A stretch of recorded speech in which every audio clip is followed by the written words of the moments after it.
Africa is on the fast road to economic progress. At the destination is a burgeoning information and knowledge economy driven by financial inclusion and socio-economic advancement. Powering this progress is Ascend Digital Solutions, an award-winning digital transformation company that is reimagining digital for Africa.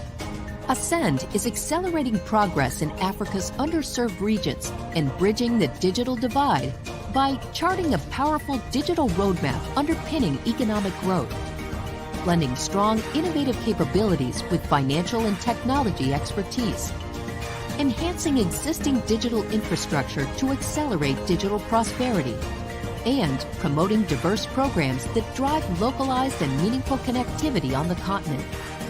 We are rapidly becoming a representative of Africa's true digital sovereignty. Our rural wireless network program is providing data and voice services to 3.4 million citizens in rural Ghana. We are offering neutral, shared, digital platforms, mobile applications, and security services that empower MNOs and government enterprises. Our joint venture, Digital Infrastructure Ventures, is enabling the delivery of our e-transformation solutions through high-speed wireless broadband, 4G, 5G services, steered by a super information highway with 100 gigabits per second backbone, secure SD-WAN solutions that accelerate time to market, and express connectivity of 50 to 100 megabits per second, connecting metropolitan and district assemblies, post offices, hospitals, and the police service. Ascend Digital Solutions is setting up high-capacity, seamless, and secure nationwide broadband infrastructure that will drive entrepreneurship and a high-skilled economy. We are creating tremendous opportunities in next-generation technologies, which will enable the delivery of robotics, autonomous driving, artificial intelligence, and machine learning. Ascend's digital infrastructure subsidiary, Smart Infraco, is a technical partner of the National Information Technology Agency under the Ministry of Communications and Digitalization, Ghana. We are redefining the state of digital play in Ghana by bringing seamless connectivity to Ghana's public institutions and agencies, helping MNOs and ISPs deliver advanced data and voice services by leveraging the Government of Ghana's world-class digital infrastructure backbone. Tier 3 data center with secondary backup, disaster recovery, and low latency. Over 1,000 kilometers of fiber optic cabling along the eastern corridor of Ghana. The largest government-built WAN infrastructure supported by Metro Fiber and nationwide 4G LTE TDD 2.6 GHz FWA, providing high-speed broadband connectivity, managed IT infrastructure services, cloud and cybersecurity solutions. Ascend Digital Solutions and Smart Infraco are enabling next-generation technologies in Africa, with Ghana as the digital playground. We are building a booming African economy and closing in on the vision of holistic digital empowerment. Join us as we unlock the full potential of digital technologies and transform Africa into the world's largest digital economy.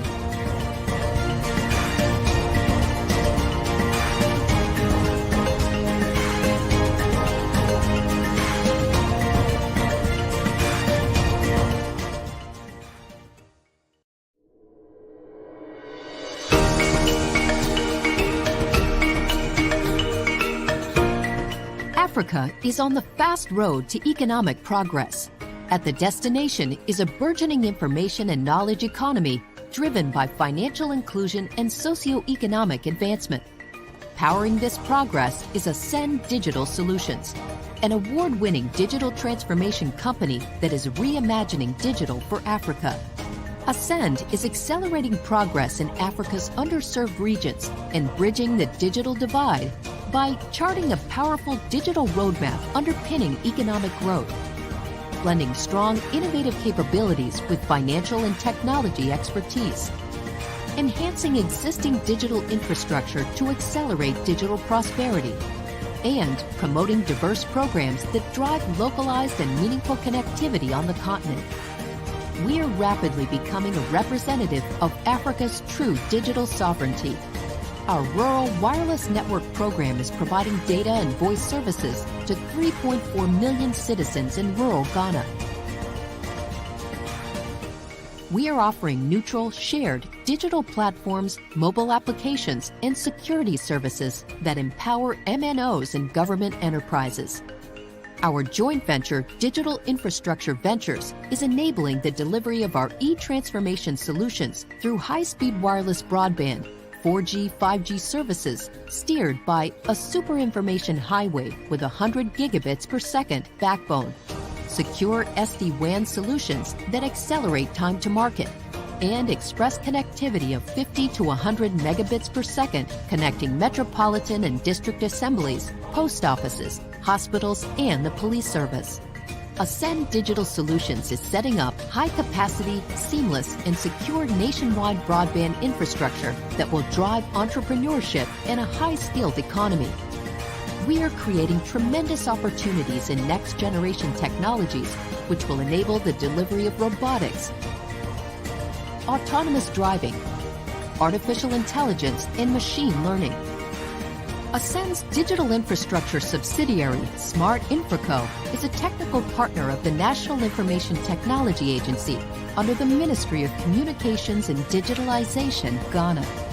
We are redefining the state of digital play in Ghana by bringing seamless connectivity to Ghana's public institutions and agencies, helping MNOs and ISPs deliver advanced data and voice services by leveraging the Government of Ghana's world-class digital infrastructure backbone. Tier 3 data center with secondary backup, disaster recovery, and low latency. Over 1,000 kilometers of fiber optic cabling along the eastern corridor of Ghana. The largest government-built WAN infrastructure supported by Metro Fiber and nationwide 4G LTE TDD 2.6 GHz FWA, providing high-speed broadband connectivity, managed IT infrastructure services, cloud and cybersecurity solutions. Ascend Digital Solutions and Smart Infraco are enabling next-generation technologies in Africa, with Ghana as the digital playground. We are building a booming African economy and closing in on the vision of holistic digital empowerment. Join us as we unlock the full potential of digital technologies and transform Africa into the world's largest digital economy.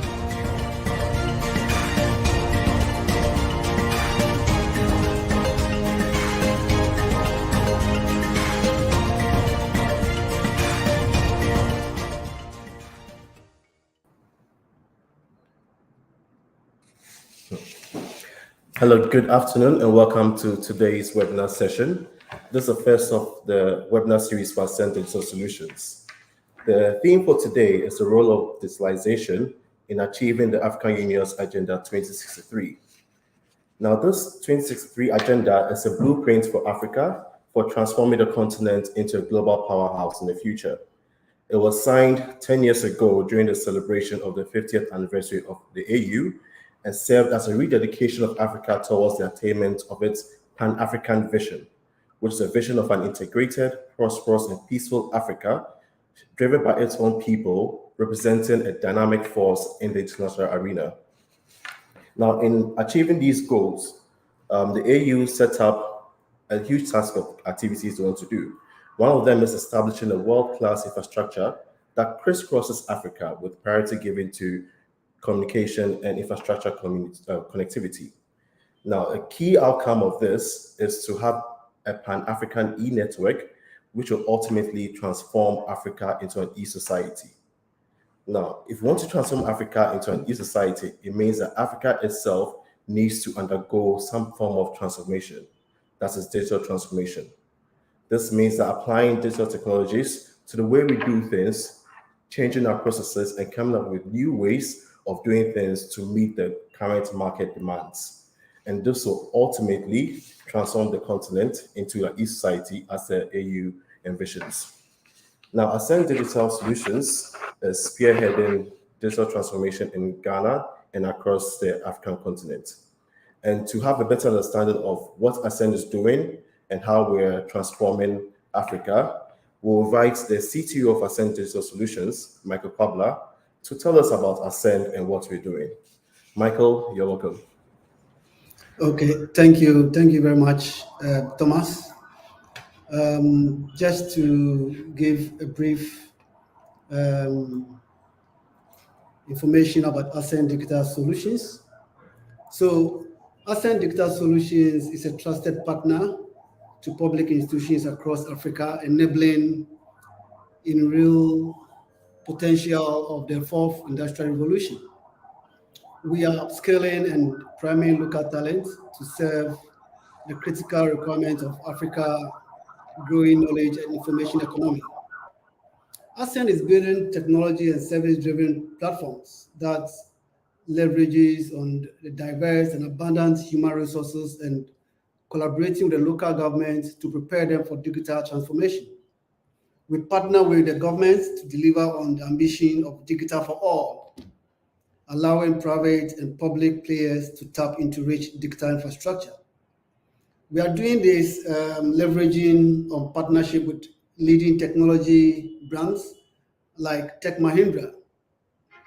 Our end-to-end solutions include management, operations, and commercialization of national digital infrastructure, acting as an open access career neutral infrastructure provider, supporting and accelerating of delivering of mobile data and broadband services. We offer technology and automation tools, manage network and IT infrastructure. We also provide cyber defense, digital and technology services. We provide data centers, solutions, and any technical professional services, management services that we deliver today. It is believed that smart cities and the Internet of Things are set to transform Africa's rural and urban landscapes through this decade and the next. Ascend Solutions facilitates this vision by delivering on Africa's uniform, seamless connectivity goals for one and all. Just to talk a bit about some of the things we are doing in Ghana.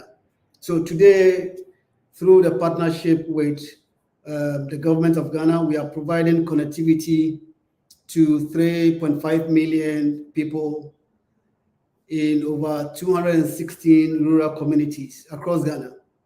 This is an open run solutions that customers of existing mobile digital providers, including the network operators, roam on this network.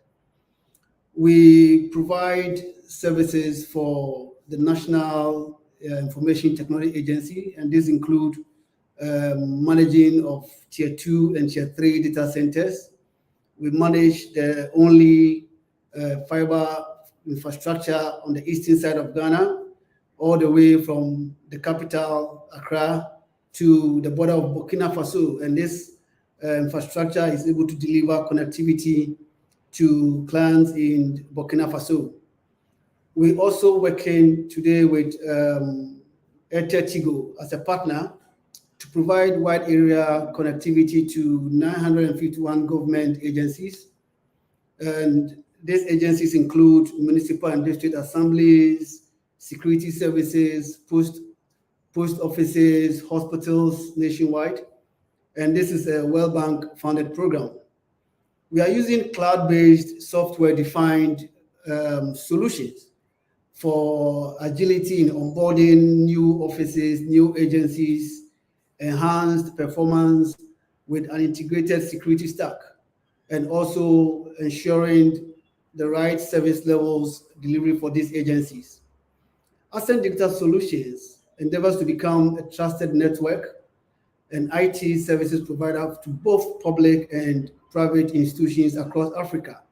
And we are ready to accelerate this transformation, of Africa into one of the world's largest digital platforms.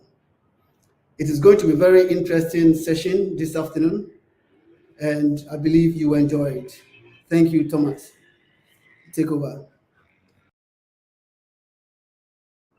Thank you, Michael, for that introduction and background of Ascend Digital Solutions.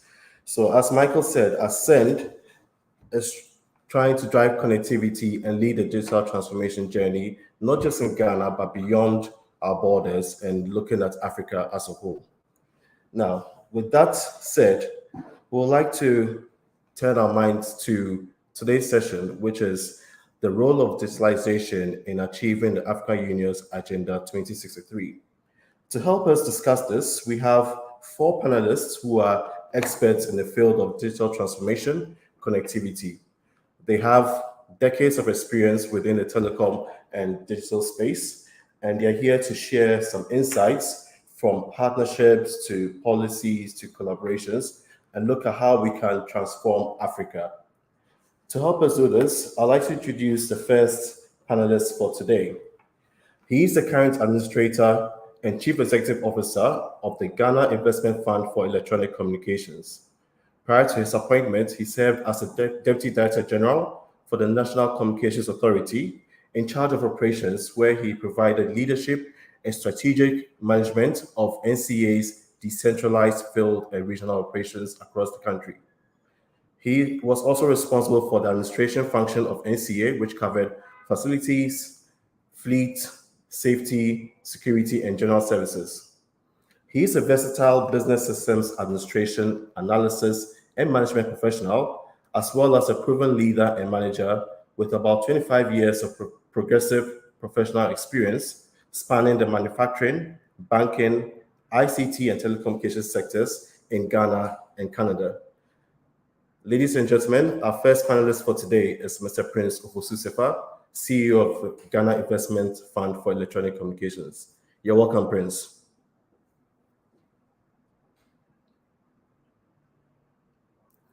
The next speaker for today is the Senior Policy Manager on Sub-Saharan Africa Policy Team at the GSMA, with over 14 years experience in ICT regulation.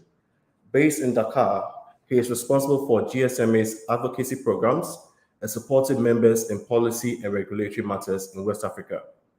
Before joining GSMA, he was the head of projects at the Smart Africa Secretariat in Kigali, where he was primarily responsible for the implementation of the One Africa Network project and the free roaming initiatives between Smart Africa member countries. Prior to this, he was the Director of Economics and Telecom Markets at the Regulatory Authority of Telecommunications and Posts in Senegal. Our second panelist for today is Mr. Seni Malan Fati. Welcome, Seni. Thank you very much, Thomas, and I'm really happy to be among all these panelists. All right. Thank you. Welcome. The next panelist is the co-founder and CEO of Ascend Digital Solutions. He's an entrepreneur and technology evangelist with over 25 years leadership experience in a wide range of domains, including telecom and business transformation. Prior to Ascend Digital, he was a senior management executive with Tata Communications Transformation Services, leading large-scale digital transformation for telcos globally. He has held senior roles with major corporate organizations across Africa, America, Asia, and Europe. One of his passions is digital empowerment, and within this space, he has spearheaded the Smart Africa Initiative for intra-Africa connectivity across 24 countries and worked closely with startups to enable open collaboration and innovation in artificial intelligence, machine learning, predictive analysis, automation, and big data to build the intelligent networks of the future. Our third panelist for today is Mr. Harpreet Singh, CEO of Ascend Digital. You're welcome, Harpreet.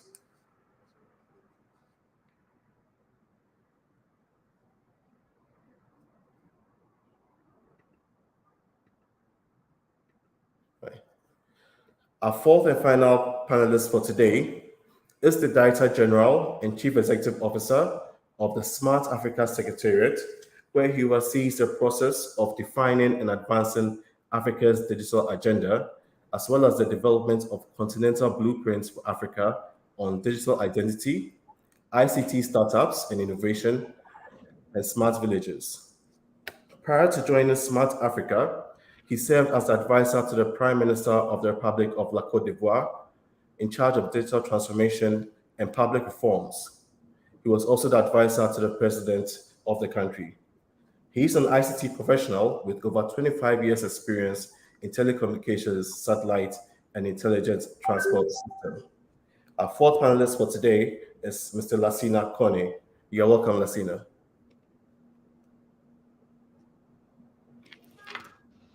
Thanks for having me. Right, thank you.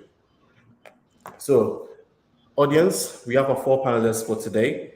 So I'd like to go straight into our topic, which is the role of digital transformation in achieving the AU's Agenda 2063. Now, from the introduction, we know that AU seeks to transform Africa into an e-society. Now, in doing so, Lassina, I'd like to ask you the first question. How do you think African governments and businesses in Africa can work together to promote digital transformation and, most importantly, help achieve the AU's goals?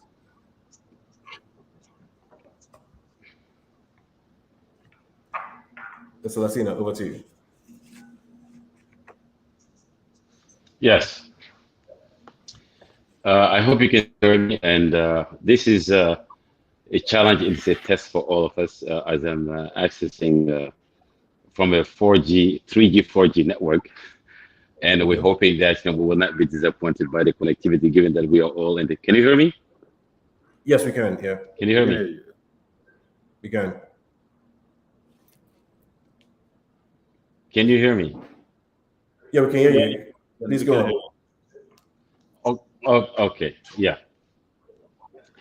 I said thank you for inviting me. It's maybe a challenge to take this call on the 3G, 4G network. I think it's going to be a very good exercise. It's a good problem to have because, as I said, also it's just thriving in the ecosystem or in the area of digital connectivity. I think it basically means every single challenge can turn up to be an opportunity for our industry. Yeah, talking in general about the digital digital connectivity and digital transformations in general, and this is the digital transformations. It is not, and it should not be, a mission of one single institution.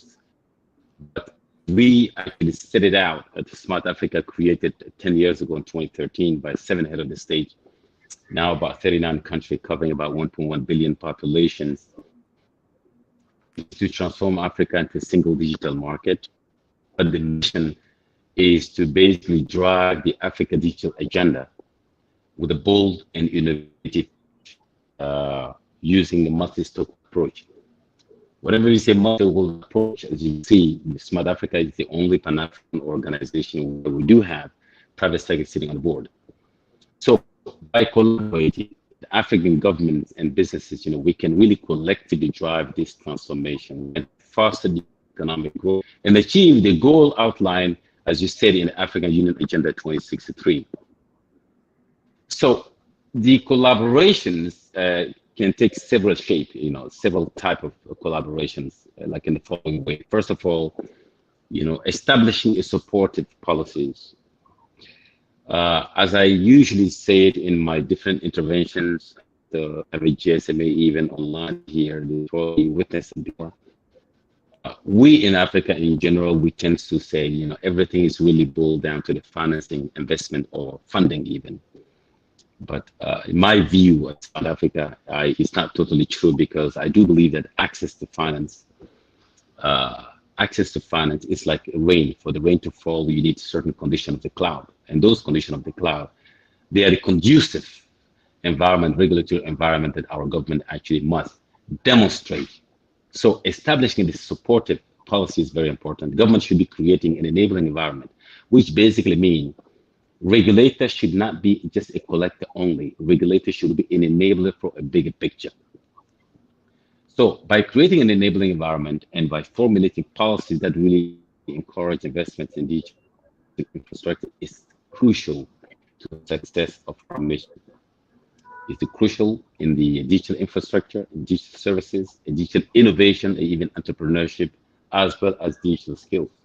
This includes, as I said, that promote a competition itself to protect intellectual property rights and ensure data privacy and security. All the collaboration is digital infrastructure, the government and businesses can collaborate to expand and improve digital infrastructure, such as broadband connectivity. It is not only a role of NGOs or third-party operators in the country. It is actually a shared responsibility using the Universal Access Fund to expand the mobile network, data centers. This will enhance the internet access and affordability. As we've all witnessed after the post-COVID, people now realize that they found out that the connectivity is no longer a luxury, but it's actually a necessity. It's a prime necessity, just like the water, electricity, and everything else, even healthcare. One other area is also the enhanced digital skills and education. I think in this webinar, I don't know if someone can actually witness, since 1960s, back in the days where most of the African government have the independence, how many countries went through a profound reform in education. That's the reason we see these days, inadequacy between our educational government system and what's available out there in the market. So government and business together, they should invest in digital skills, training program, vocational training, and education's initiatives to develop a tech-savvy workforce. Because per World Bank statistic, Africa need to create about 22 million jobs a year from now to 2030. So these trends should even include also the promoting the STEM education, which is a different kind of apprentissage, coding academy, and digital literacy program to equip the citizen, our future citizens, with the necessary skills for the digital era. Another collaboration area, which is the fourth one, is to foster the public-private partnership. Government can forge partnership, intentional forging a partnership with the businesses industry association to drive the digital transformation. Collaborative initiative can include the joint investment in special purpose vehicles. I believe in Ghana is being done something in Ghana and Rwanda and Kenya, so on and so forth. Research and development, because we don't want to be just a technology in Africa, technology consumer. We want to be a creator of technologies. Technologies, hubs, and innovation centers, public-private partnership can also facilitate knowledge sharing, program, and funding opportunity for the startup and our SMEs.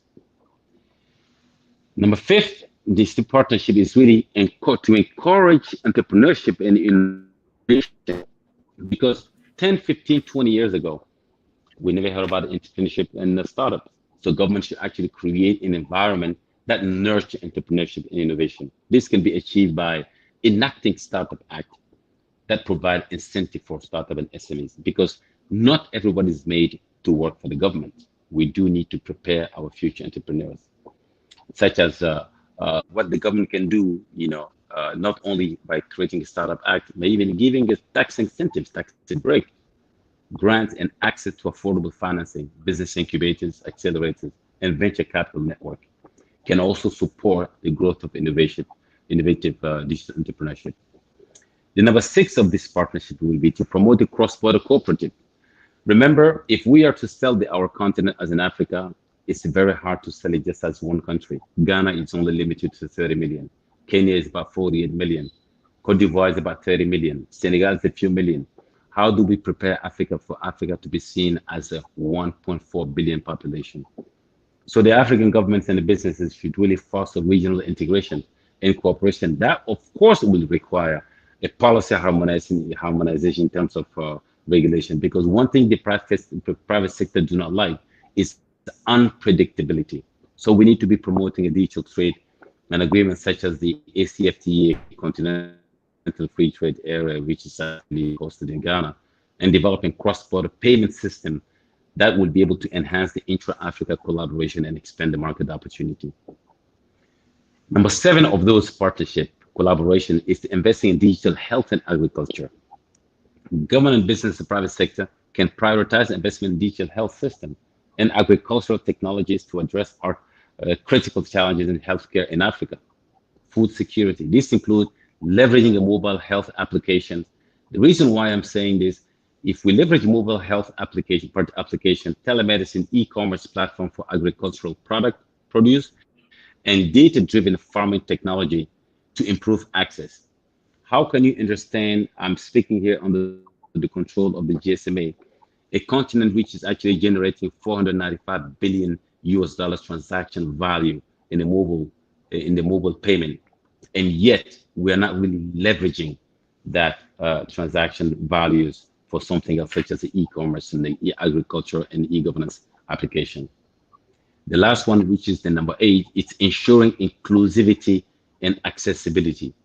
Government and private sector should work together to bridge that digital divide and to ensure that the digital transformation it benefit all segments of the society. This involves targeted initiatives to promote digital inclusion for women, youth, rural community, and persons with a disability. Maybe this is a lot to ask, but efforts should be made to provide affordable devices, internet access, and localized digital content in the local languages. Because why? All need to be thinking about the digital sovereignty. So these area are not exhaustive, but just an indication of several collaboration between the public and the private sector and the digital transformation. Thank you. Thank you, Nasina. So Nasina touched on quite a Back number to of you. issues.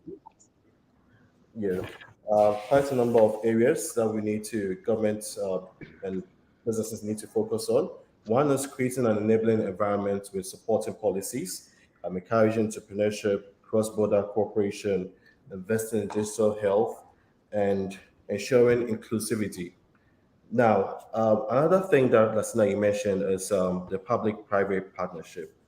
And Prince, I just want to come over to you. I mean, since you're working in the public sector, GIFEC being an agency under the government, what do you think public-private partnership, what role do you think they can play in supporting digital transformation?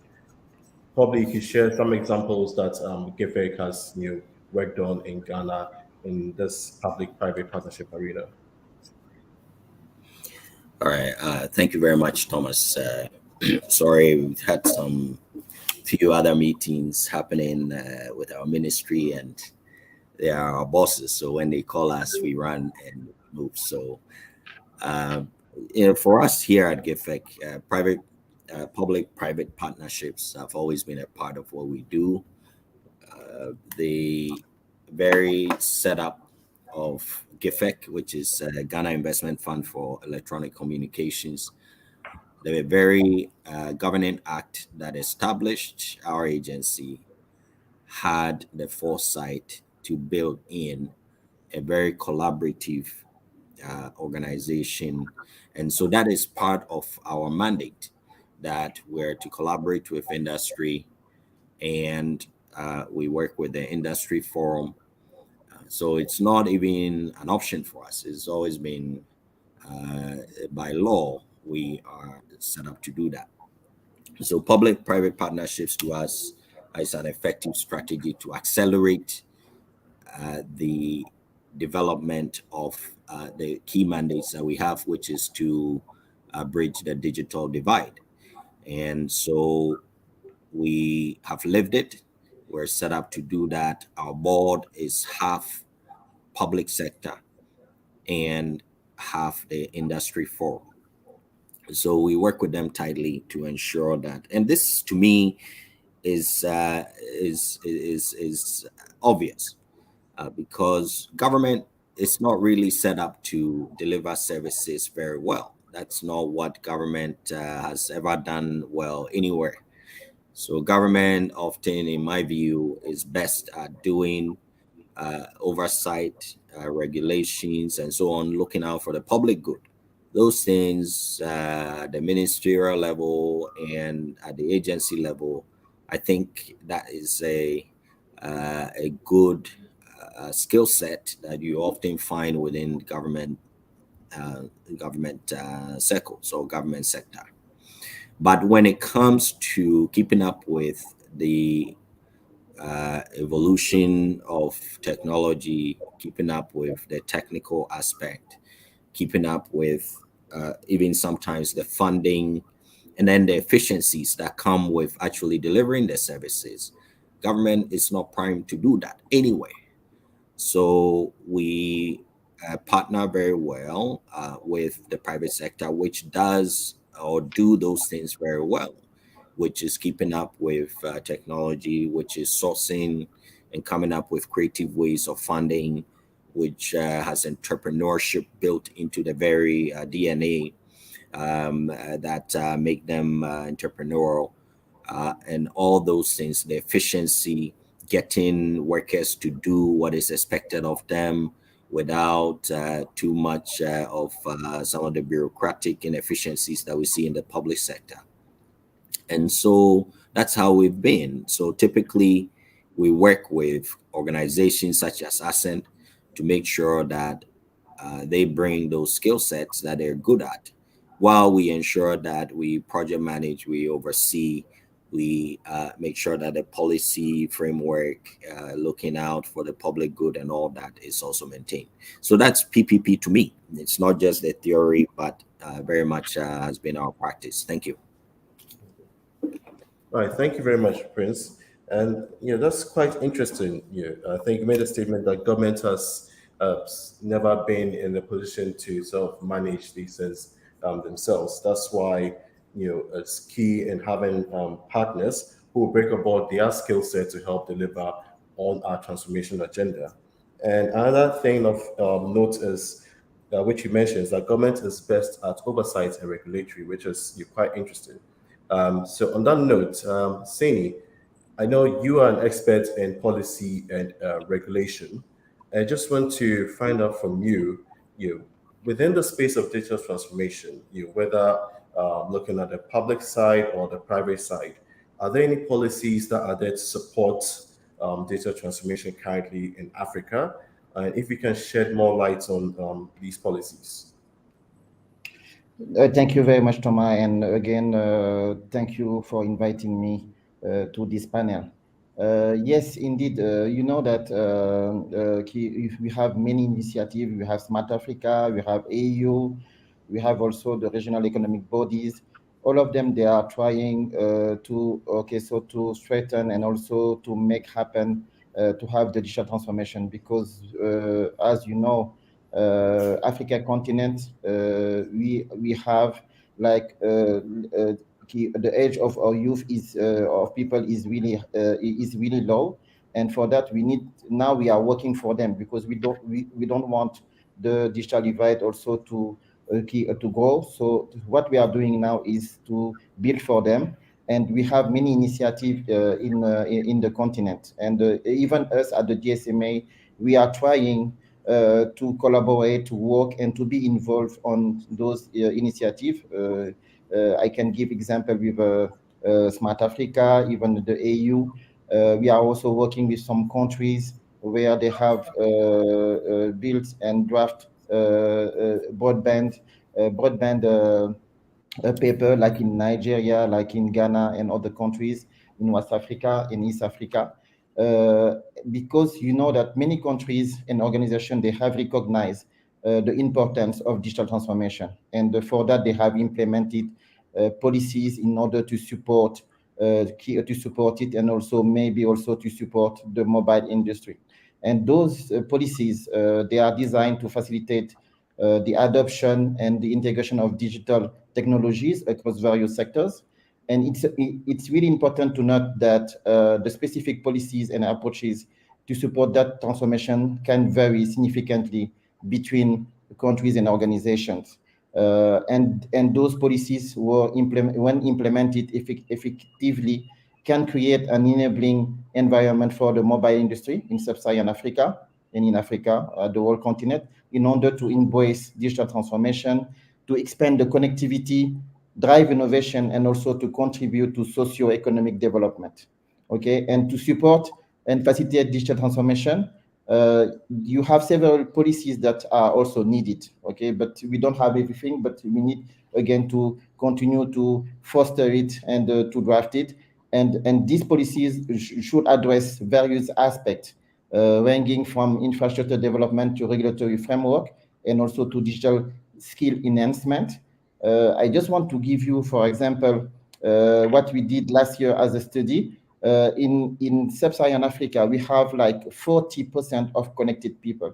Okay, connected people is there when the population are in an area where they have internet, and 40% only of them are connected to that internet.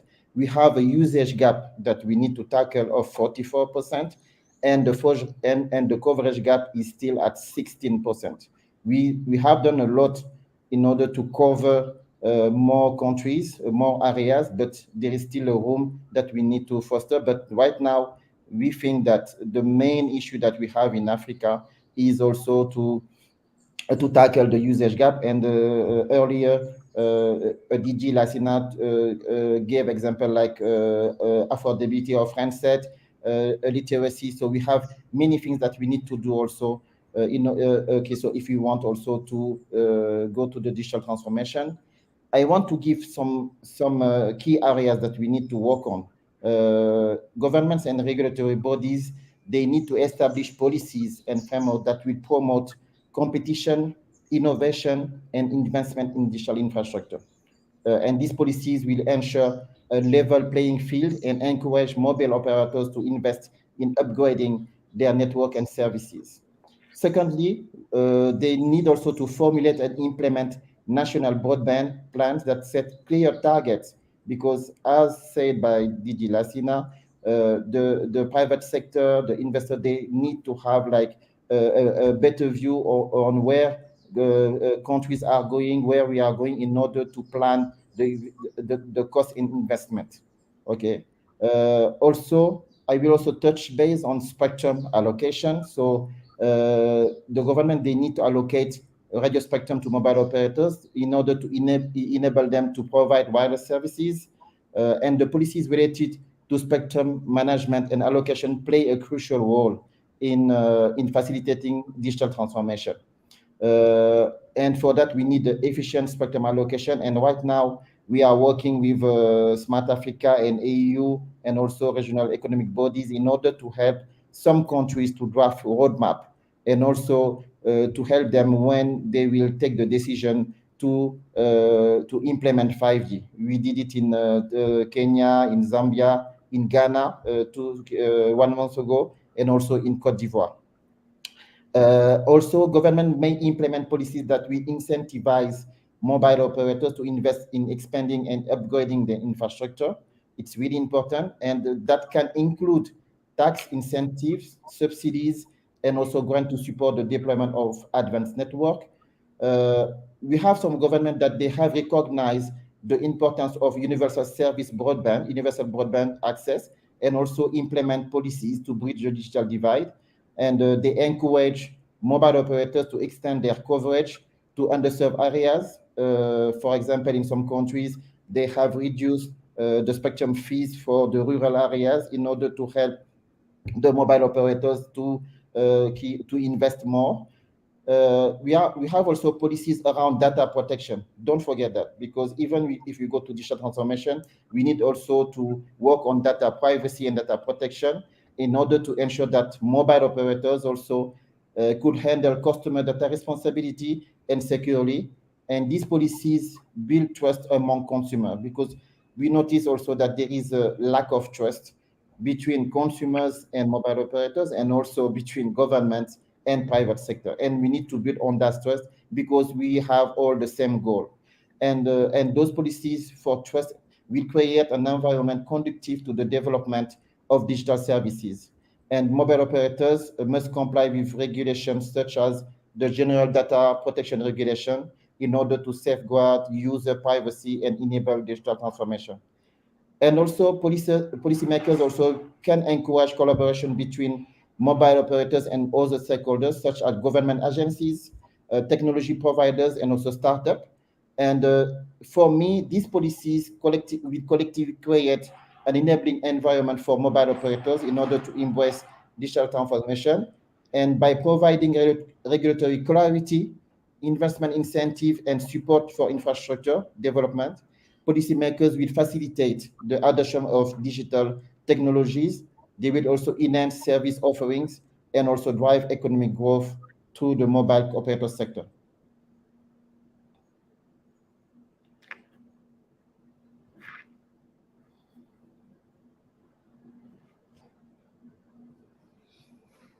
Thomas, I think you're mute. You're on mute. Sorry, apologies for that. So, Saini, thank you for your contribution. So, from what you've said, Smart Africa AU and regional bodies are working on some form of policy, and individual countries have developed some policy to guide their digital transformation. However, all these policies need to have broader policy that looks critically at digital transformation, which will enhance the digital skill sets of the people and also probably define a digital framework for Africa. Now, some of the areas you spoke about in terms of focusing on the digital transformation policy is establishing competition and innovation, a policy that fosters competition and innovation, that encourages investment in infrastructure and also in having a national broadband plan. Now, with all this said, Harpreet, from your perspective, we've had some input from Lassina, Saini, and Prince. What do you think are the main challenges that African countries face in implementing digital transformation, and how can we address those challenges? So thanks, Thomas, and thanks to all the panelists on this webinar. So from the challenges perspective, I think most of those have been covered by Lassina, by Prince, and by Seni. What we consider ourselves from a private sector is that the fundamental to the digital transformation, beyond the intent, the policy making, and all the laws that needs to be set up for competition, for spectrum allocation, for digital literacy, data privacy, confidentiality. I think those are the work which will create the frameworks that allows the businesses to be secure and predictable.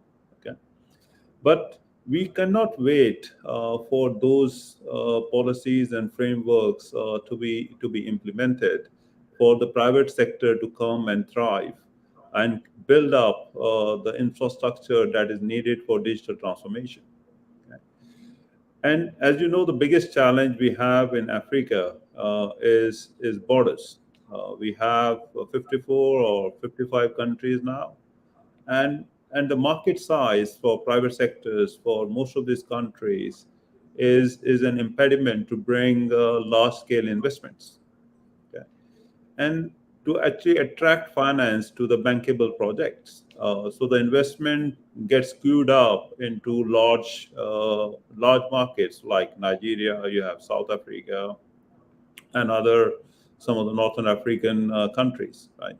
So the whole principle about building the cross-border trade is to create what we call as digital mind. We really need to ensure these countries before they start connecting on the borders and start building railway road transportations and routes for trade.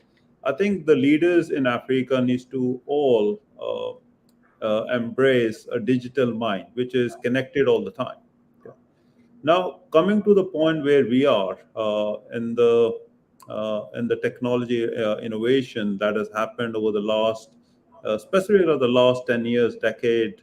Once 3G came into part and 4G as a technology was growing, we moved from DSL copper-based broadband networks to fiber-based infrastructure. Uh, and we build up the opportunities which are now allowing for this digital mind to be set up. Okay, today I can have services delivered to me from a server sitting in America and Europe or anywhere in the world, like the way we are doing this webinar. Okay, so once we actually build up the basic infrastructure that allows for people to communicate, connect, and innovation and transformation will happen. So fundamentally, the main challenges we have is that we are focusing on building these frameworks and studies and all those things, while the rest of the world outside of Africa is embracing more and more infrastructure, more and more innovation, transformation, and allowing for that thriving economy to bring prosperity to people. Okay. So from our perspective, from private sector and as SN Digital Solutions, our journey has been very focused on how we bring change, through execution of programs that will deliver connectivity, which is the fundamental baseline, you can say the pillar for doing any digital transformation. Okay. So we have come in to Ghana, looking at the digital infrastructure that was put in place by government of Ghana, along with Ministry of Communication and Digitalization with NITA, to set up a nationwide backbone infrastructure. Also, a digital, the whole data center, the national data centers, both primary backup, an LTE wireless network to actually connect each and every government agency, connect each and every post office, police station across Ghana. Okay.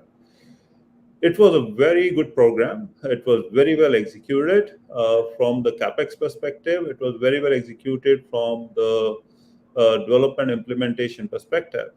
But what it lacked was a vision for operations, was a vision where this infrastructure can be managed, from a vision where that infrastructure can become an open access infrastructure that allows for the local market MNOs, ISPs to use and share that infrastructure to bring down the cost of connectivity, to drive and expand more and more network and more connectivity, so people can actually start having to use internet more and more. So as Seni reflected on, is that we have in Africa a huge usage gap, and usage gap is fundamentally is in two parts. One is, do we have the devices for people, affordable devices to connect? Second, the usage gap is we are investing so much of money. When I say we, means MNOs and all in Africa, but their target is always dependent upon the money markets, where they're going to get money, and that creates more gaps and more islands, which reduces the penetration of that wireless digital infrastructure to actually improve the usage gap. So, from our perspective, what we have seen with two large programs that we have delivered in Ghana is building a shared infrastructure drives digital adoption, drives that digital inclusion, drives that level of security on that infrastructure where private sector and MNOs can come and use that infrastructure to do accelerated market to reach to the consumers faster. Second thing is we did with GIFEC, Prince is here. Okay, we came up envisioning a program to build up a shared wireless network, which has not been done at this point of time, if I understand, anywhere in Africa. The other example of a shared network is in UK, which is another shared rural network. Okay. But the principle of the shared network was based on two key criteria, where we have a large scale collaboration. I use the word large scale, means everybody in the corporate world, in the regulation, in the ministry, in the government, came together to sign off on a program to connect 3.4 million people who were underserved. Okay. Second part of the whole program was the implementation and execution, where we as Ascent came along to take a huge challenge to actually drive the installation of towers, building all the connectivity, and coming up with an innovative model that will ensure not just the implementation of the program, but also sustainability. You know, what happens to this infrastructure if government is spending hundreds of millions of dollars? How is it going to sustain itself in the next 10 years, 15 years? How is it going to evolve from a 2G, 3G infrastructure to a 4G, 5G infrastructure? And I think that's where, as Prince said, that we are coming up with more ideas. We are coming up with more innovative entrepreneurship, business models that drives that infrastructure to be self-sustainable. We don't need funding from outside. That infrastructure at this point of time, where we have almost like 30% of the sites connected, we will complete that program by end of this year with 2016 sites available. At this point of time, that infrastructure is giving services to 1.2 million subscribers. We have 75 million voice minutes, and we have close to about 180 terabytes of data, which means that people in those rural areas, which we all discount, that they don't have digital skills, they will not have devices, they will not have the right infrastructure to connect. Now, as soon as the infrastructure is there and they have an opportunity to connect, they're able to drive more and more adoption of data, more and more adoption of trainings and things. So what we believe is that in terms of the challenge that we'll need to solve is to come up with a very collaborative model where the private sector is allowed to work in collaboration with other players in the market, which include other MNOs and all, to create more and more benefits of shared infrastructure and economy, which is happening everywhere in the developed world. Whether you go to Europe, UK, and US, everybody is sharing infrastructure. So we can come up with a lot of incentives for mobile operators. We can come up with a lot of incentives for allocation of spectrum for new generation technologies. But we also need to come up with a model where we can build up open access shared networks to drive more digital inclusion, to drive more financial inclusion, and to reduce the usage gap as we go along. Thanks, Thomas. Thank you, Hafiz, for that. So I think what you mentioned, one of the things you mentioned as an impediment to bringing in large-scale investment, and that's a big challenge here in Africa. You also mentioned the fact that one of the solutions is to collaborate more and have shared infrastructure that both the private public sector can tap into to help drive connectivity. Another area you touched on is our borders being a big challenge to digital transformation in Africa. And on that note, I would like to find out from Saini. Also, Lasina also touched on this, cross-border cooperation. So, Saini, what do you think regional cooperation and collaboration can do to help drive growth in connectivity in Africa? Hafiz has mentioned that as a challenge, but how do you think countries in the various regions of Africa can collaborate and drive this connectivity? Okay, thank you. Thank you very much, Thomas.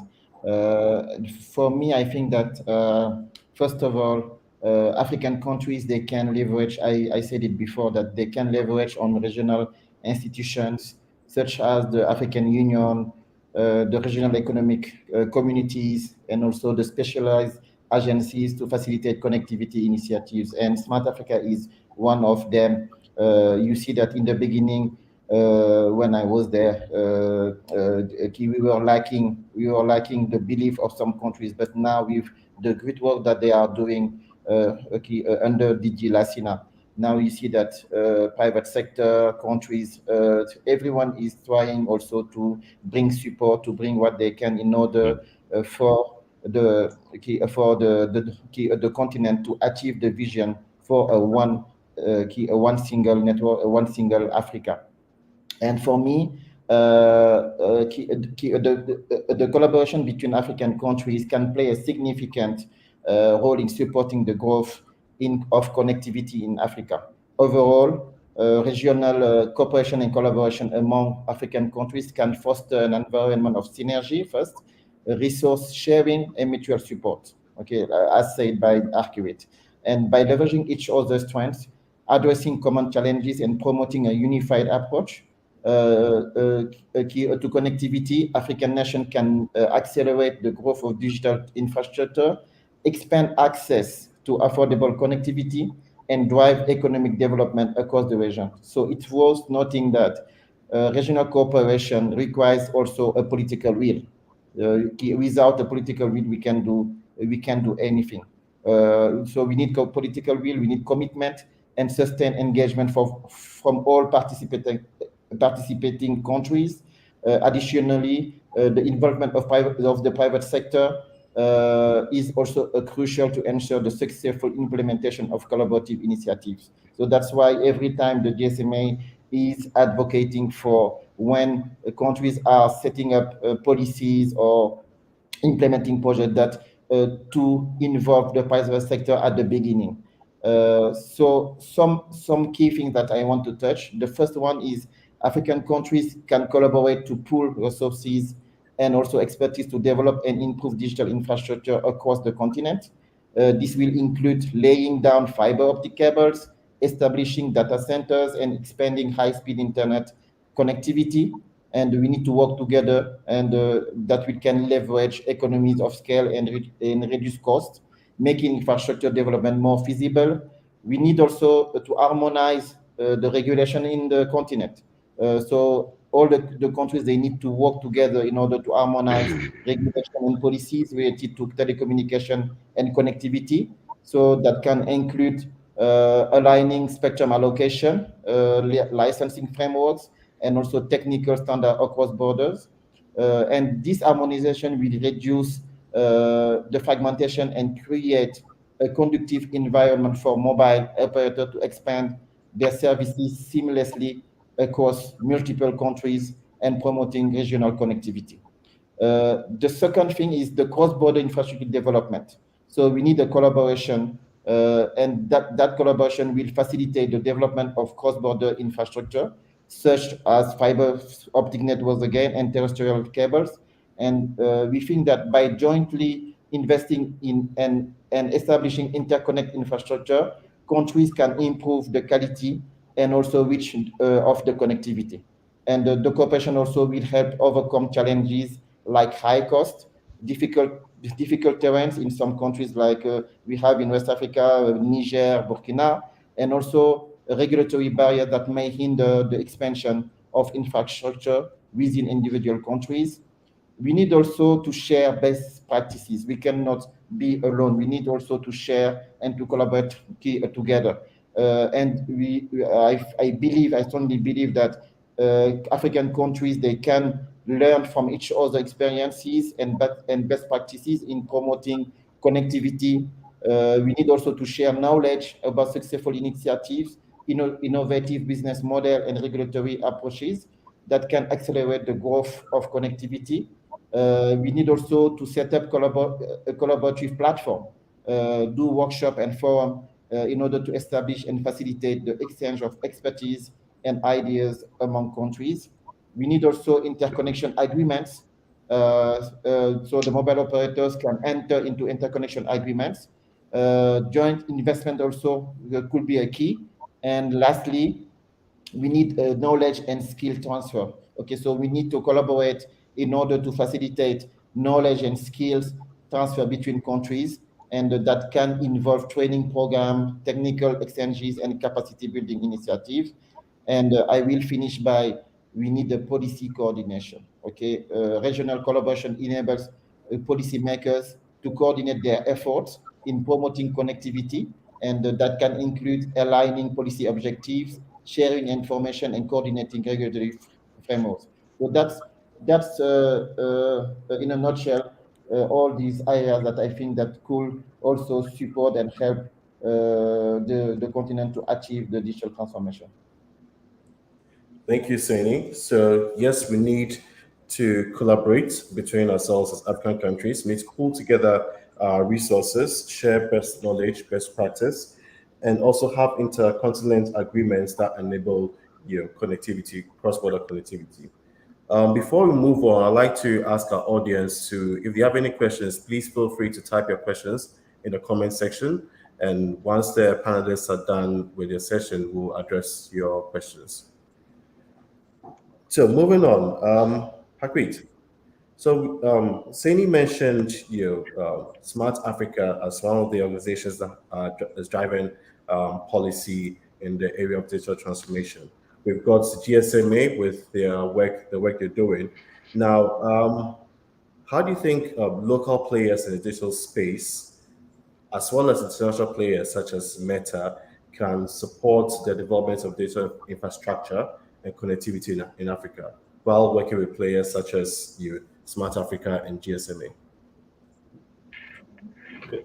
So I think the key here is, as I said, is infrastructure and connectivity. Okay. Yeah. And Sani has been an integral part of the journey. We started with Smart Africa in 2018, Lucina has been chairing all that for the last now 3 years. Okay, this is about inter-Africa connectivity. It is about connecting our borders with all the national backbone infrastructure that already exists. So I can go from Ghana into Burkina Faso by putting 100 kilometers of fiber. I can go to Togo by putting another 67 kilometers of fiber. I can connect Ivory Coast by putting another 173 kilometers of fiber. So I think that that level of decisions has to be done localized. We don't need uh, organizations outside of the continent driving and benefiting from the digital transformation, which is has to be done by the African countries themselves. They can come up by providing us solutions like Meta has a telegraph solutions, Google has free space optical communications and other programs. They can bring those solutions to the market, but in terms of going forward, what we need is not a national broadband plan. We need an Africa continental trade agreement that's been signed. What we need is an Africa continental broadband plan. We need to make sure all the African countries are inclusive to signing that agreement, saying that we open up our national backbone network to connect with each other. That is going to drive a huge transformation that is required in terms of fiber connectivity, digital corridors, and large transformation that can be run on that infrastructure, which is open access. Second part is what has happened in the industry. If you see with the 5G and the transformation that 5G is bringing, is the cost of these technologies for implementation, the technical know-how, and the energy that these technologies are consuming is not possible for a single operator to come and deploy. So what we would really like from Smart Africa, Lucina, Seni, and public institutions like GIFEC to promote more and more open access infrastructure, open RAN infrastructure, cloud infrastructure, okay, shared networks, bringing in companies to come with carrier neutral infrastructures that allows for more fair and more deeper participation of the MNOs, where they focus on the end consumer and the infrastructure is shared among all the operators in an equitable way, and they can drive that level of change and transformation that can actually bring Africa into a digital transformation. So fundamentally, what I'm saying is that the decision for Africa's digital transformation has to be in Africa. It's not about all the different technology companies coming and driving that agenda. They can be part of a solution that is needed in terms of driving faster adoption and faster integrations of these backbones, setting up open RAN infrastructures. Second thing, in terms of knowledge sharing and the technology know-how, we need to create in Africa digital innovation hubs for wireless broadband technologies. We need to set up what we call as computing infrastructure hubs so that we can have an Africa supercomputer by 2063, possibly 2050. You know, we need to bring those large innovations, IP and digital transformation for all these technology companies to come and set their R&D centers, set their IP innovation hubs in Africa. I think that is all what is needed going and working in collaboration with policy, government, and private sectors. Today, if we see Google is coming and setting up centers in Ireland, Facebook is setting up centers in UK, India, and all. Where is a large R&D hub of a single information like what they call a fourth industrial innovation company that is setting its footprint in Africa? Where is it? Where are they creating R&D from Africa to bring into their solutions? So I think that is what is needed. There is has to be a focus predominantly of creating an Africa digital mind by ensuring that all the collaboration happens locally for the solutions that are developed locally. Thanks. Thank you, Akrit. I think what you just said sort of ties in perfectly with the AU's Pan-African vision, which I would like to read as an integrated, prosperous, and peaceful Africa driven by its own citizens, representing a dynamic force in the international arena.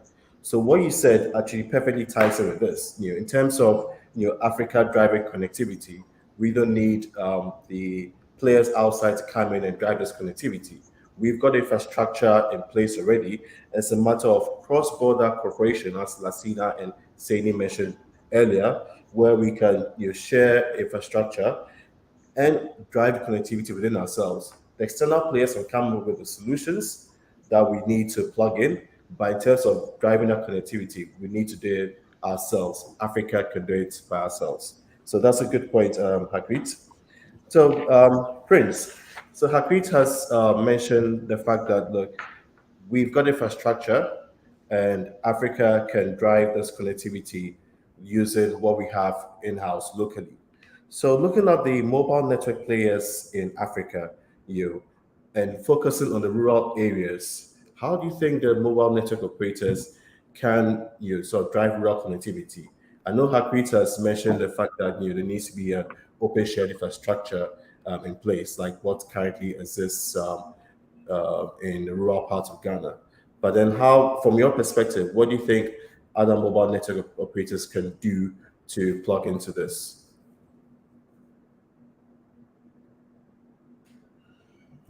Hello, Prince. Sorry about that. I wasn't mute. So from our perspective, the MNOs, the mobile network operators, are responsible for so many things, and all that we've done here from GIFEC is to complement what they do. So we've never seen them as sort of anything other than an integral part of what needs to be done. So we depend on them for critical infrastructure. We depend on them for knowledge transfer. Many of the operators that we have are multinationals, and this has been a strategic advantage for Ghana because we depend on them to transfer a lot of the knowledge that they acquire. As Harpreet had mentioned, in Africa, one of the issues we have is the many borders that we have. So within that, one has to be strategic to make sure that we take advantage of we overcome the borders in many ways. And the way that is done is to make sure that we have organization investors like them that are able to transcend the borders and are able to transfer all this knowledge that they gain from here, take it to other places, and bring other knowledge and experience and technology that they have from other places within Africa or even beyond to our advantage. So we work with them. When you look at these MNOs, they also contribute to policy development. They have practical experience that a lot of times the policyholders and the policymakers don't have. So we depend on the MNOs to bring aboard the practical realities that they see in industry. So again, in Ghana, it's been a collaboration through and through. And since we started deregulation all the way from especially this coming to a head in the early 2000s, we've seen fixed subscriptions that were in the hundreds of thousands to millions and millions of subscribers of mobile network connectivity all across our country. So there's been a huge explosion. And so this deregulation that we've had has been a blessing overall. There's no doubt about it. And sometimes we take it for granted, but we at GIFEC, we don't take that for granted at all. And what we look to do is to continue the collaboration with industry. So I think it was Hakrit that mentioned, if you look at the Ghana Rural Telephony and Digital Inclusion Project that GIFEC has been implementing on behalf of the government of Ghana, which is a seminal project and unprecedented. It's a collaboration. We don't even do anything like trying to get subscribers or anything like that. We just extend the network of the operators, and then leave the operators to do what they do best: go out, market, sell, come up with innovative bundles and solutions, and compete and conquer the market. We let them operate while we just focus on the areas where a complementary effort is needed, such as some additional investment that government may put in to hasten, or should I say accelerate, the the usage and the adoption of connect and connectivity, getting people meaningful connectivity out there, and then let the operators bring the undersea cables and invest in the critical infrastructure, and invest and bring new investments and new technology and knowledge transfer. So that's what we see when it comes to the MNOs. Thank you. Thank you, Prince. So two key things here is the knowledge transfer. That's the MNOs have, the expertise that they bring into a country. And then the other part is collaboration, which is a key thing that has run through this seminar, this webinar. I think all the participants, the speakers, have touched on the need for collaboration amongst not just African countries, but then between the organizations. I don't know if Lassina is still there. Okay, I think we seem to have lost Lassina. So at this point, I'd like to thank our panelists for their contribution today. What we know now is, one, there needs to be a broader framework, digital transformation framework, to guide the development and the promotion of digital transformation across Africa. And this needs to touch on enhancing digital skills and also bridging the digital gap and the usage gap that currently exists within Africa. Two, cross-border collaboration. As our speakers have said, we have the infrastructure already. All the African countries have the infrastructure. Now it's a matter of us sort of getting rid of the borders that exist and being able to collaborate across borders. That makes it easier to achieve a truly connected Africa. And then the other thing is the public-private partnership. More collaboration on that side to drive connectivity, especially within the rural areas. But one thing I'd like to add is that digital transformation is not just a responsibility of organizations or the governments, but then as individuals, as Africa, we need to also go through our own digital transformation to take part in this revolution that's happening in Africa. Because if all the infrastructure is put in place and we don't make the change ourselves, then we're not able to fully realize a digitally transformed Africa. So thank you, panelists. And on that note, we'll take questions from our participants. So the first question is, are there any potential risks or concerns linked to digital transformation in Africa, and how can these risks be mitigated? So panelists, I don't know who would like to answer that. Hakrit, Saini, Prince?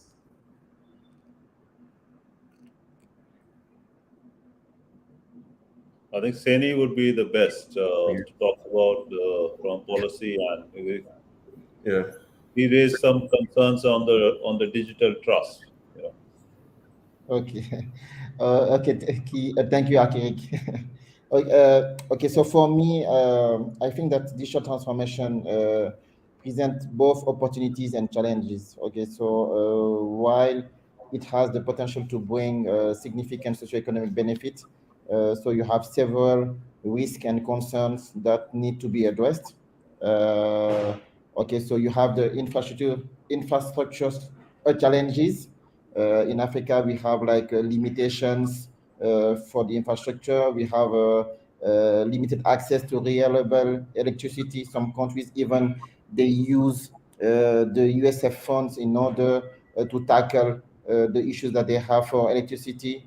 We have some landlocked countries that they have issues with the internet connectivity, and also we have a lack of necessary hardware. There is also the access and affordability. So Arkirit and Prince talked about it earlier. So we need to ensure equitable access to digital technologies and affordable internet services. Now we are all working, most of the countries are working on data privacy and cyber security. You have also the inclusion and digital divide. So mainly financial inclusion. And on that part, I want also to emphasize that we see that some countries they are doing e-levies for mobile money transactions, and we are all talking about inclusion, financial inclusion, and we don't put the pressure on the MNO or the consumers. If we want them to come to the digital world, so we need to take attention and be aware of those taxes that we want to implement. You have also economic and job displacement. You have also some ethical consideration, digital dependency. So I think all those things that we need also to work on in order for the digital key transformation in Africa. Thank you very much, Saini. So next question we have is from Alfred. He's asking, what will it take to use technology to break down the challenges of cross-border costs and collaboration between countries? So, Hakrit, would you like to take that? Yeah, definitely. I think technology, as I said before, we have seen a lot of innovation that has happened in the last 10 years on technology side. We have moved from consuming fixed technology to actually living on cloud. Huge amount of investments in going and building data centers and cloud technologies. We have come to a way where we are not talking about just not the IT infrastructure that has been virtualized to deliver content. We are not seeing the connectivity itself becoming virtualized and softwareized. So the whole networks of tomorrow, or what we call as the networks of future, are becoming more and more virtualized, more and more cloud driven. So that provides an opportunity to actually break down and lower the barriers across the borders. So that will still need a level of support and collaborations from policymakers, the governments, sectors, the organizations like GSMA, Africa Union, Smart Africa, okay, and all the regulators there. But today, the technology that we are talking about from an open RAN perspective, cloud core perspective, is bringing the connectivity right to the end consumer. So we're talking about mobile edge computing. We're talking about using 5G technologies to drive autonomous cars. The latency has reduced significantly. So I can have a doctor in America performing a surgery in Africa. Okay, so that is basically breaking down the borders. It is going beyond sharing of content. It is actually driving production. It is actually moving the parts where we can connect beyond sharing content, but actually doing a productive activity using technology. So for us, what we are looking at from an ascent perspective is to drive more and more open shared radio access networks, cloud core technologies that will scale and that will what we call elasticity. So today, what we look at that if I set up a data center in Ghana, I can actually put a 5G, 4G core, and I can deliver services with very low latency, and we're doing network slicing on that infrastructure to create trust, to actually ensure the infrastructure and the data privacy rules are being followed, to deliver the same infrastructure and services to in Nigeria, to Togo, to Ivory Coast, and I can build up and scale that infrastructure on demand. I don't need to buy a huge amount of proprietary hardware. I can just take any bare metal and construct the whole infrastructure and services on top of the infrastructure to be shared across the borders. Okay, with the same level of security, same level of trust, same level of confidentiality, whether I'm delivering that in Ghana, whether I deliver that in Ivory Coast, whether I deliver that in Burkina Faso. So technology is a major driver to bring down the barriers. Yeah. Thanks. This was a very good question. Thanks. Thank you, Akrit.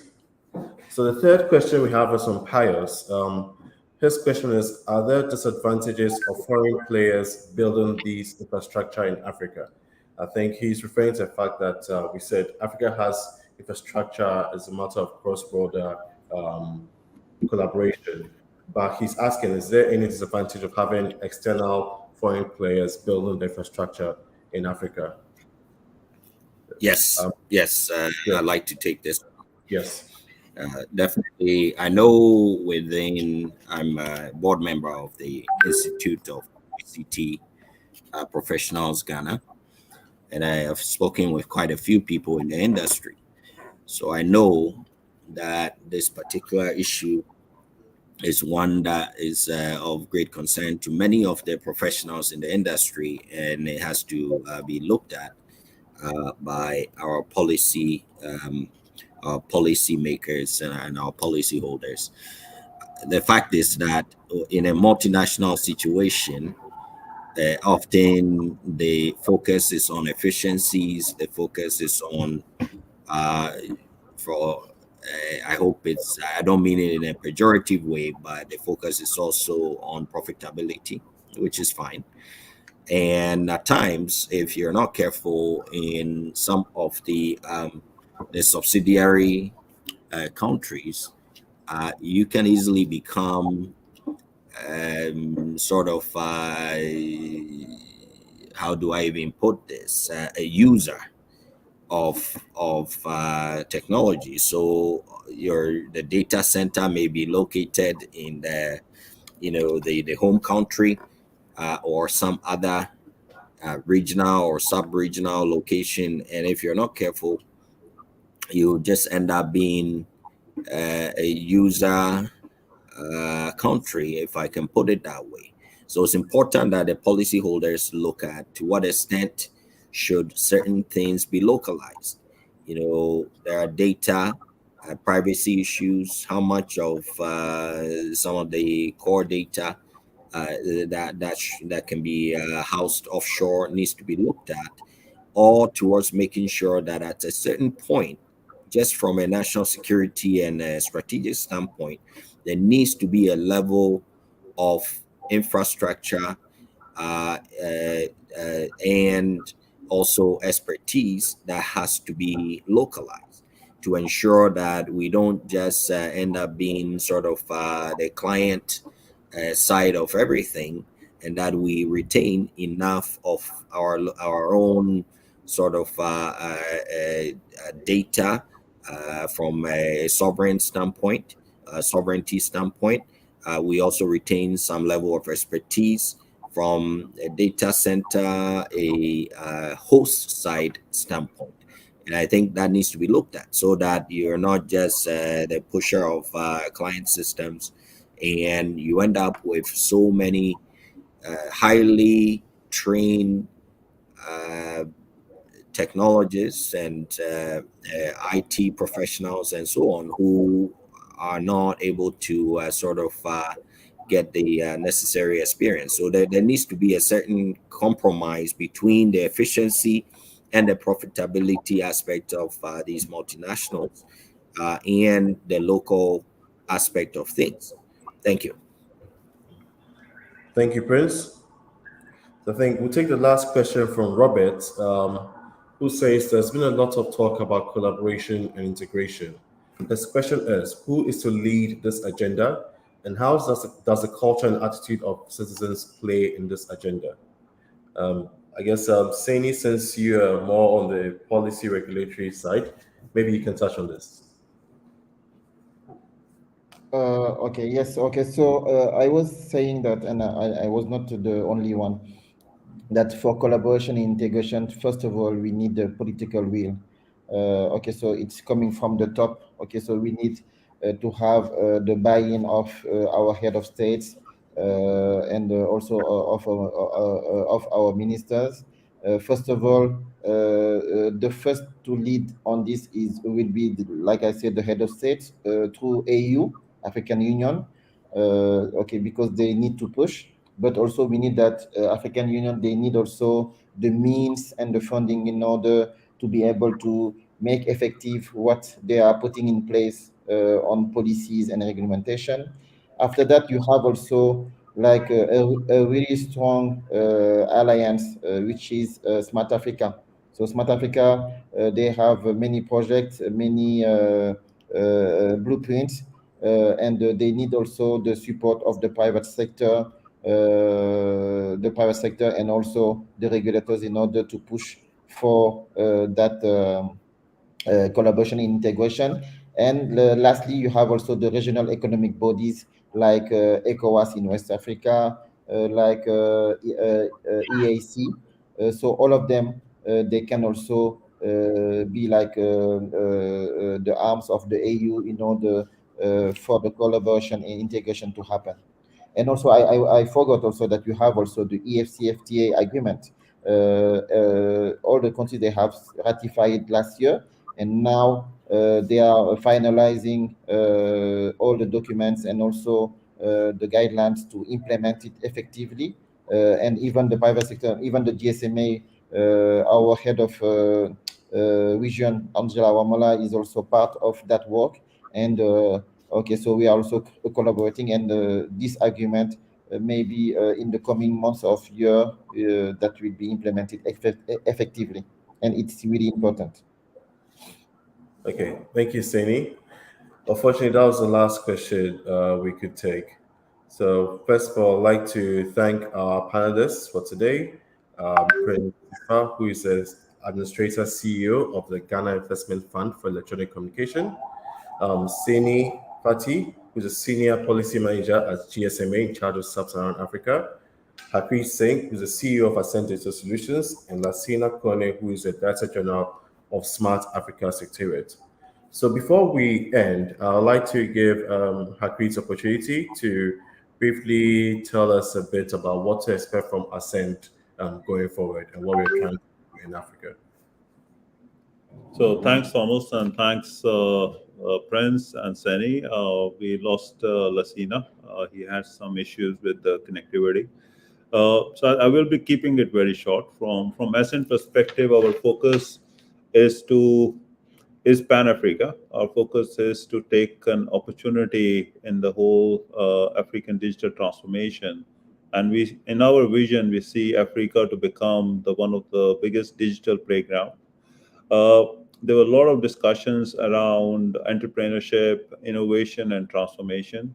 We are really focusing on bringing those innovative technologies into Africa, working with the governments, working with agencies like GFEC, working with GSMA, and all the other bilateral institutions globally to bring that digital transformation that Africa needs.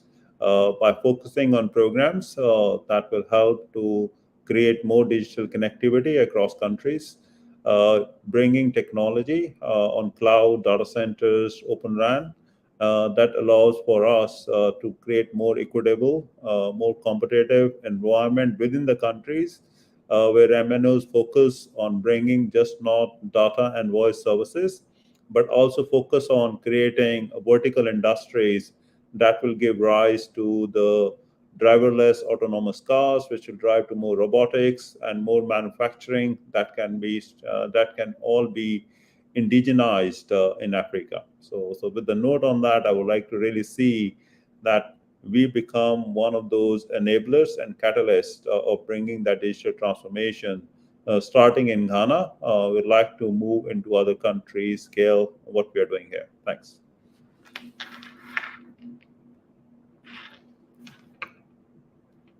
Thank you, Harpreet. Right. So I want to thank everyone for joining today's webinar. This is the first of our webinar series. We plan to have more webinars later in the year. If you have any other questions, we'll ask that you can send it to us directly, and we'll pass it on to the panelists today. And I'm sure they'll be happy to get back to you, help discuss the issues that you may have. So on that note, I want to thank everyone for today's session and have a good day. And once again, happy AU Day. Thank you.